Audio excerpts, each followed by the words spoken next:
Roberto Aguirre-Sacasa is sitting in a booth at Pop Tate's Chocolate Shop, the diner hangout of one of pop culture's most venerable quartets, hapless Archie, earnest Betty, entitled Veronica, and beheaded eccentric Jughead.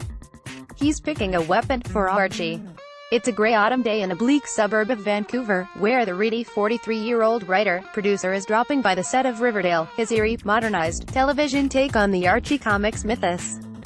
In the show, the foursome sets out to solve the murder of one of their classmates. Late in the first season, Archie, for reasons that I'll leave unsaid, finds himself holding someone else's knife.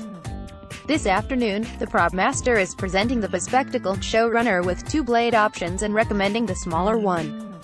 Once it's in the neck, you could even, maybe, have it not all the way in, the prop master suggests. There's a yet more macabre reason to go with the smaller option. According to the prop master, I think the makeup people will have a hard time hiding the big one and getting that body into the barrel. Yeah, no, I agree. Aguirre-Sacasa says, nodding enthusiastically. Smaller is better. I like that. Knives in necks. Bodies in barrels. What on earth has happened to our dear Archicans? How has this pure-hearted paragon of normality, longed for by preteens in the grocery aisle for nearly a century, found himself leading a primetime drama about the corpse-laden secrets of his once idyllic burg? Seeing the reflexive look of shock on my face, Aguirre-Sacasa assures me that the gruesome and the heartwarming are not mutually exclusive. People say, I hear you're doing Dark Archie, he says. We're not doing Dark Archie. We're doing an Archie that mixes dark and light. As it turns out, Archie Comics has been experimenting with this mixture for the better part of a revolutionary decade, successfully embracing new narrative approaches details about their 76-year-old teenagers. In recent years, the gang has done battle with zombies, extraterrestrial serial killers, and flying sharks. They've navigated unsatisfying marriages, they've explored unconventional sexual identities and mourned fallen companions. They even traveled through time to play at CBGB with the Ramones. Doing so, the brand has garnered acclaim, attention, and a newfound coolness that had eluded it for the previous half-century. The Archie Renaissance is, improbably, upon us. Cole Sprouse, the actor who plays Jughead in Riverdale, nails the reason why Archie has undergone such a turnaround.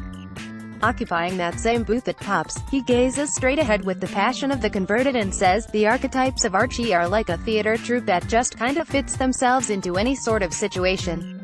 As Riverdale demonstrates, these simple, antiquated characters have improbably become among the most adaptable and enduring in American popular culture.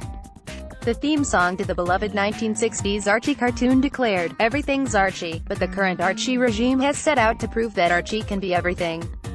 As soon as I knew who my mom was and my dad was, I knew who Archie was, 57-year-old John Goldwater says with hands behind his sizable skull, leaning back in his capacious memorabilia-lined office at Archie headquarters, in Pelham, New York. He's the co-CEO of Archie Comics. We'll get to the "co" part in a bit, and though he has the confident gravitas that comes from decades as a seasoned mogul, his business wasn't supposed to be comics. The door was never fully opened for me to come into Archie, he says. It was never, hey, get ready, you're taking the ship.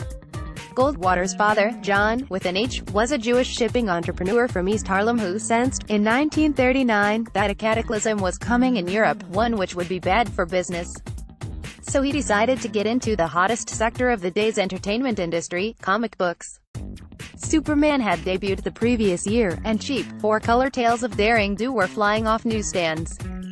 His friend and partner, Louis Silberkleit, was game and, along with Silberkleit's bookkeeper, Maurice Coyne, the trio formed MLJ magazines, putting out superhero titles about now obscure figures like the Shield and the Wizard.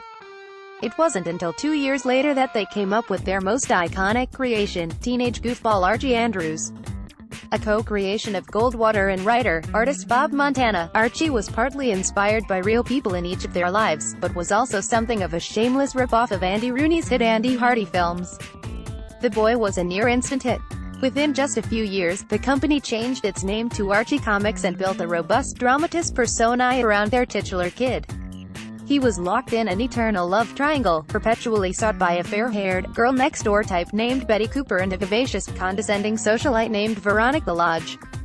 Hanging around those young lovers were figures such as a jackass named Reggie, a gentle giant named Moose, an old crone teacher named Miss Grundy, and a weirdo named Jughead. They dwelled in the small burg of Riverdale, its geographic location deliberately unclear so as to make every reader, well, at least white readers, potentially see themselves hanging with the crew. Short-form adventures of that gang of knuckleheads were, by the early 1960s, assembly line narrative products, subject to strict factory guidelines for the writers and artists who manufactured them. Illustrator Dan DeCarlo laid out the house style that is still recognizable: thick lines, slapstick poses, eyes like fermatas. Their stories, published in an array of anthology titles whose contents were only barely distinguishable from one another, were targeted at nascently literate preteens. But the shallowness belied a kind of mass-market artistic genius. The pantheon of Archie